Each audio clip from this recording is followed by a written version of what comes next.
M حمزہ ناصر official Islamic channel کو like subscribe کریں۔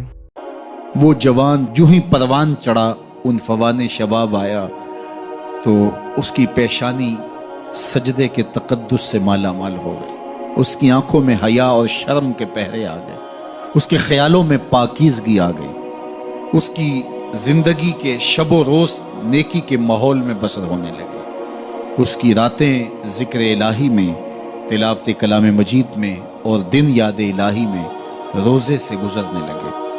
وہ جوان جس کی جوانی اللہ کی عبادت میں گزری، کیونکہ جوانی اگر عبادت میں گزر گئی تو بڑھاپا تو پر نور ہے ہی ہے۔ سب سے مشکل مرحلہ زندگی کا جوانی کا ہے۔ شیطان زیادہ ورغلاتا ہے کسی شخص کو جب وہ جوانی کے مرحلوں سے گزر رہا ہوتا ہے۔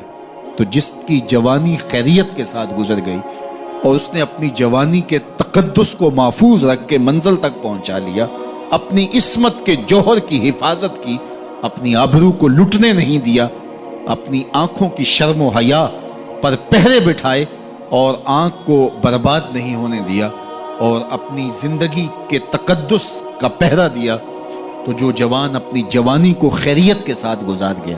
کسی نے کہا تھا نا، کتاب زیست کا ایک اور باب ختم ہوا، شباب ختم ہوا، ایک عذاب ختم ہوا۔ تو جوانی جس کی منزل تک پہنچ گئی خیریت کے ساتھ، عافیت کے سائے میں، مشکل تو بڑا ہے جوانی کو منزل تک لے جانا، خیریت کے ساتھ داغدار نہ ہونے دینا، جوانی کے تقدس کو رسوا نہ ہونے دینا، عصمت کے جوہر پہ کالک نہ لگنے دینا، خواہشات کو غالب نہ آنے دینا۔ آسان کام تو نہیں ہے، مشکل کام ہے، لیکن اگر کوئی مشکل کاٹ گیا، جوانی کے تھوڑے سے ایام میں گزار گیا۔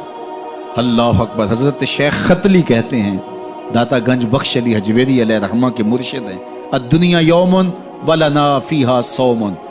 وہ کہتے ہیں دنیا ایک دن ہے، ہم روزہ رکھ کے گزار رہے ہیں۔ تو روزہ رکھ کے سارا دن گزر ہی جاتا ہے، دوپہر بھی آتی ہے گزر جاتی ہے، اور عصر کا وقت بھی آتا ہے گزر جاتا ہے، کھانے کا وقت بھی آتا ہے، چائے کا وقت بھی آتا ہے، سب کچھ ہوتا ہے لیکن گزر جاتا ہے، افطار تک بندہ پہنچ جاتا ہے۔ جس نے زندگی روزے کی طرح گزار دی، جس نے جوانی روزہ رکھ کے گزار دی، خواہشات کو بے قابو نہیں ہونے دیا، مشکل کام تھا لیکن اس نے مشکل کام کر دکھایا۔ اجر کتنا بڑا ہے، سنیے اللہ کے محبوب کی زبان سے سنیے۔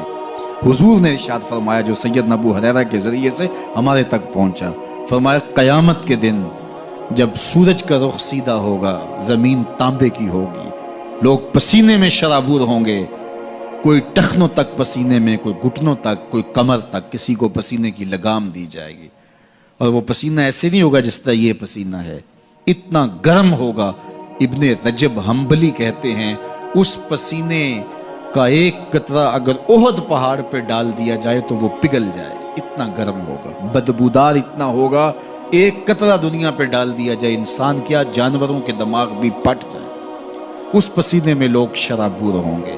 لیکن جس نے اپنی جوانی کو عافیت سے گزارا ہوگا، کل قیامت کے دن جب کوئی سایہ نہیں ہوگا، اللہ اس جوان پر اپنے عرش کا ٹھنڈا سایہ عطا فرمائے۔ وہ شخص جس کو کسی عورت نے دعوت گناہ دی اور وہ صاحب منصب تھی، صاحب جمال تھی، اور اس نے یہ کہہ کہ یہ خواہش، یہ آرزو مسترد کر دی، انی خاف اللہ۔ اسی طرح کوئی عورت ہے تو اس نے اپنے تقدس کی حفاظت کی، اپنی آبرو پہ پہرا دیا اور کسی پیشکش کو ٹھکرا دیا، تو فرمایا قیامت کے دن جب کوئی سایہ نہیں ہوگا، اللہ اسے بھی اپنے عرش کا ٹھنڈا سایہ دے گا۔ کیسا سخت دن ہوگا، اور وہ کس اعزاز میں ہوگا، کس تکریم میں ہوگا۔ یہ تو 4 دن 10-20 سال ہیں، اور وہ 50,000 سال کا ایک دن۔